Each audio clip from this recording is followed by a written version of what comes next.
We like it when other people get audited. We don't like it when we get audited. We like it when other people get audited because then we can learn about, okay, what is the IRS looking for? So there are some tax people out there, they're like, the Augusta rule is no longer valid. There's an audit that happened in 2017, so it's been a while, but these three brothers, they were each pulling down north of like $300,000-400,000 a pop. So three brothers pulling down $400,000 each. And they had taken the Augusta rule to the tune of about 30 to 40 grand per brother. So 90 to $120,000 a year in Augusta rule rent, right?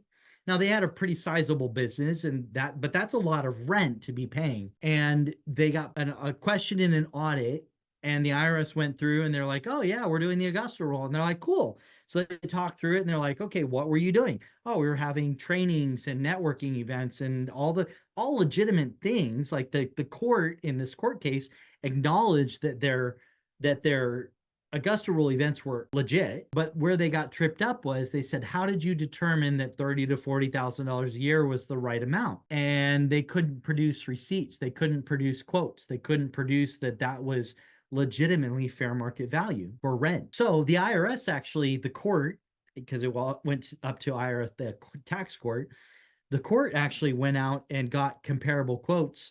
And here's where they went wrong. The court said they got quotes for $500 per night. So the court reached out and got quotes for a hotel. And I'm sorry, I don't have people over. My client that does the backyard, movie night social event, she doesn't have 50 people showing up to put in overnight arrangements to have a sleepover slumber party at her house, right?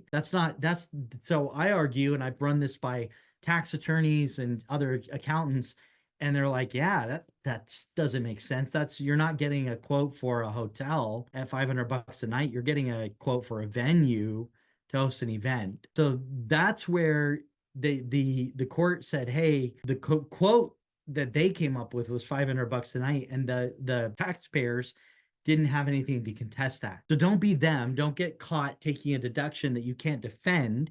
Get quotes for the event, not an overnight venue.